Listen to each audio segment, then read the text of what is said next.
up, guys? Time to show off yet another new build. This also features a dial from my buddy Ron over at Red 5 Watchworks. This is a Super Conductor that he made and polished. And forgive me for my hands where if you didn't see the other video, I was cleaning out clay pipe guttering, or clay pipe drainage that was covered and filled with roots. So I reached up as far as I could, and there was roots had grown into it, and I was trying to grab stuff and pull out, and I was twisting, so destroyed my wrists a bit, and hands getting up in there. So if you see that, just know that's just a tree root coming through clay pipe that I decided to just rub my hand on. I think it was I don't know if it was 4-inch pipe or 3-inch pipe, but either way, I had to do a lot of this to get my hand in there, and it was pretty uncomfortable, but ended up destroying my hand. So when you see that, that's what you got there. So this, lots of cool things going on with this. This is in a brushed 170 case, and if you've heard me talk about these before, these cases come on, the base watch is more of a special edition watch. They come with a signed rotor, a signed caseback, a stainless steel movement holder inside.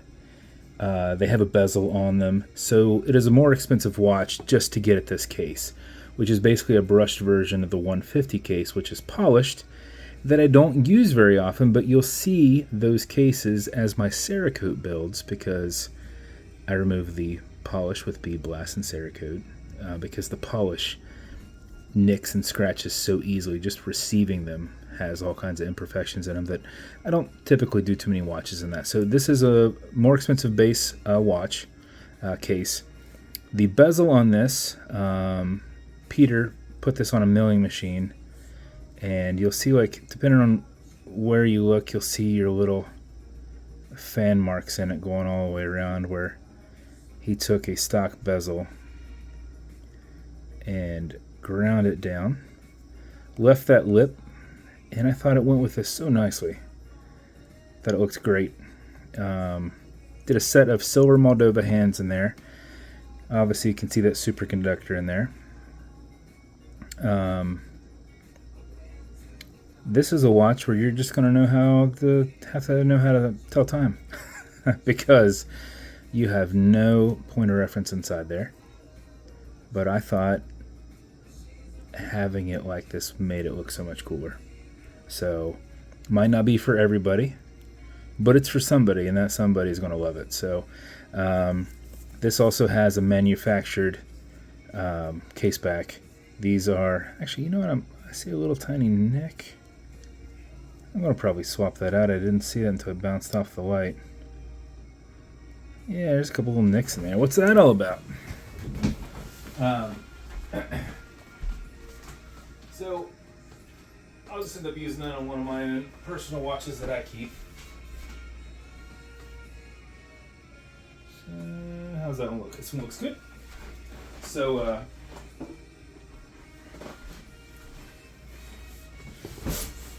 the ones that I normally have that are stock that I redo and engrave and such on them, those are typically a stock case back that has all the wording on it, and then I go through and have my buddy grind them down, and all the brush strokes in them are kind of in one direction, not this milled circular pattern that you're seeing here.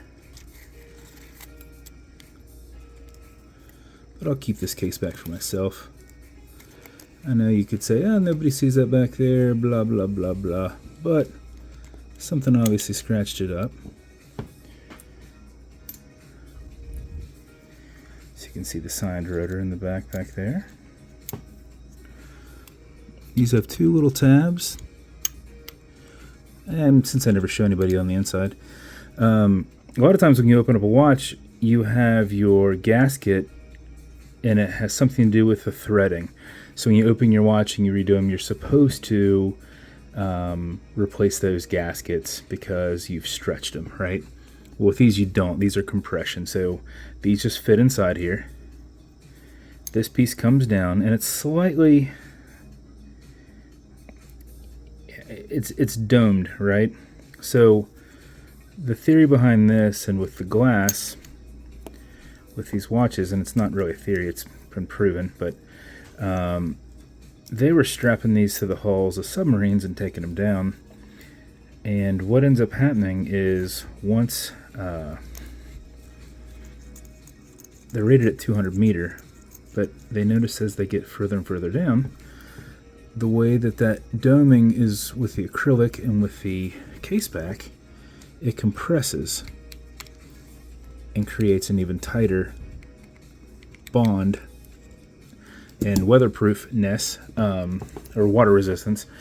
And I think they were able to take them around 600 meters before they had failure. But that's why I'd love to put in sapphire glass with this style model, but you can't. These fit under a lip and they're watertight, but they need to be able to compress and flex. And there's a lip that you have to get under. And whenever you use sapphire, you can't get under that lip. And when you push it to get under that lip, you crack them because sapphire glass won't flex in and then kick back out. So, but anyway, it's a compression, so you don't have any twisting on it. It just sits there. This goes flat. This ring pushes that down even tighter to where it holds it on there. So now you've got your milled case back here. Less my fingerprint on it. So brushed 170 case, the larger size crown. You have a milled, custom milled bezel on this, a manufactured case back, not one that I milled. And then this is on a 2-piece. I found, it's hard to find this leather, but with that being copper, I thought, let's get a copper-esque leather. This is kind of orange, but this is a tough leather to get, and I don't get these very often. So whenever we find it, we buy it up and make some straps with it. So wristbound strap will be VW engraved preview buckle on this, and Moldova handset, and I can't, what do they call that? I think it's like a Ploprof seconds hand. I'm pretty positive when you do a Ploprof handset, that's the kind of seconds hand that comes with it. I was able to just buy it individually. But anyway, that is the build. The bezel will turn left, it'll turn right. It doesn't really matter that it turns, but it do.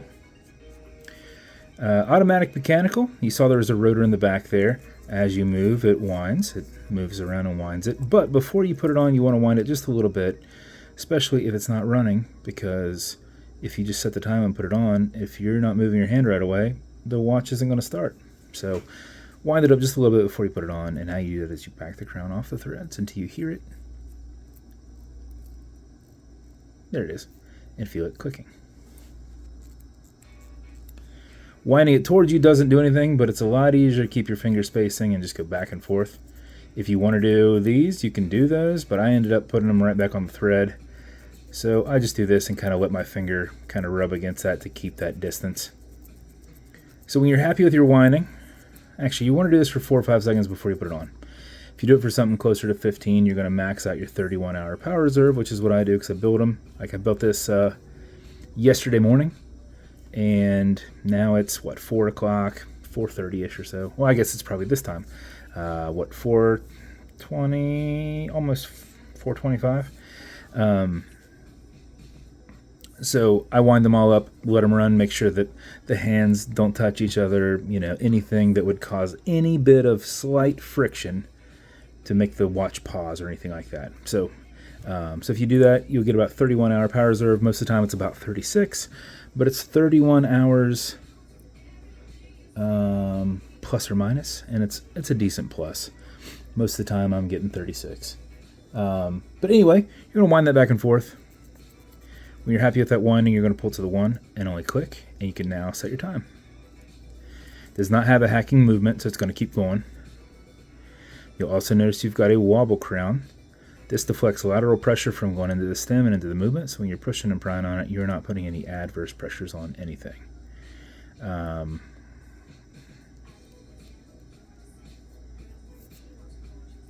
that little thing is driving me nuts. With this being that acrylic, sometimes you get a little something floating around. It's like, so. Let's see. Okay, Google, what time is it? Okay, Google, what time is it? It's 4:25 p.m. 4:25 p.m. So we know 4:30. We're there. Okay. And then I guess if I want to be, I have an old busted up vintage bezel. Let's see. How close was I?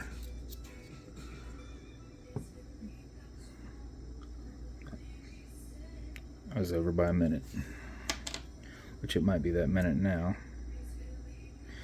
All right, when you're good, push it over, get it out of that time setting, and then wind it down. That is the build. If you want the Super Conductor in the 170 brushed case, which I don't do too often, with a custom milled bezel and an awesome 2-piece wristband strap with matching beads, that comes in a new 3D printed BBW box with my new custom watch pillows, which I made this one a little extra thick to accommodate, but a watch pillow on this one. Slider lid for the top.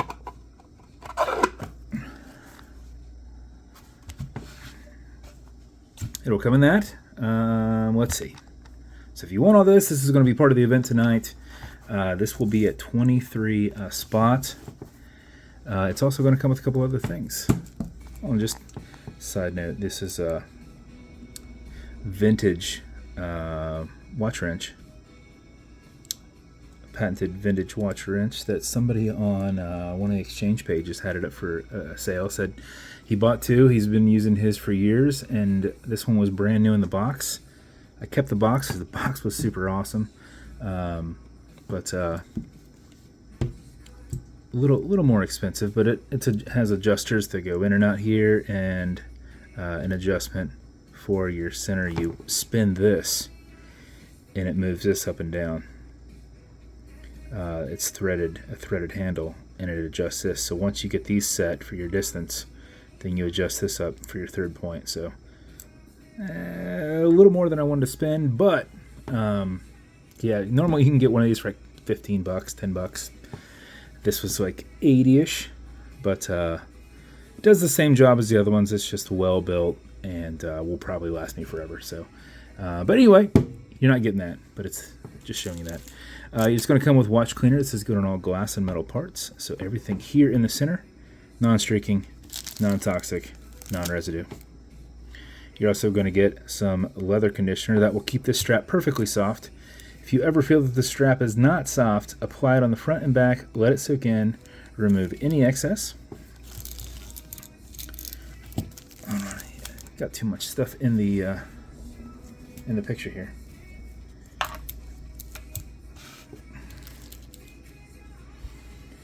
It's also going to come with watch scratch remover. This is Novus 2 from Amazon that we repackage. It's kind of like Polywatch. It's for your acrylic glass because you can scratch this. If you do, no big deal. You'll put a tiny bit of this on that glass and buff it out with your collar matching microfiber. So if the scratches up and down, go left and right, filling that scratch, haze that scratch, buff it out, and if it's still there, wait a little bit and revisit again. You're basically rebuilding back up that acrylic. So try not to scratch it, but if you do, you can fix it with that. Also, if you scratch the case or anything along those lines, no big deal there. Just use the green side of a Scotch-Brite and brush it in. Now, with this being a milled bezel, you can't really do that so much with this, so you can try to brush in, but it has machine marks on it, so you can probably brush some in, but yeah, just, I guess try not to do it on there. So try not to hit anything on here. Hit it on the side. You can always just mask that by brushing it in with that brushed. And same thing with this. Just go one direction, single passes straight down. And sorry for the long video. I was just super pumped about this thing. So it came together well. No real bezel I had was the right kind of copper. And I thought having it as a clean build would look so much cooler. So hopefully we got some people out there who agree with me that they like it and it looks super clean. So that's it. If it's going to you, congrats. I appreciate you a ton. If you want me to build you something custom and unique, reach out and I'll see what I can do. And if you want to continue to see videos like this, like and subscribe as I put them up all the time. Thanks, guys.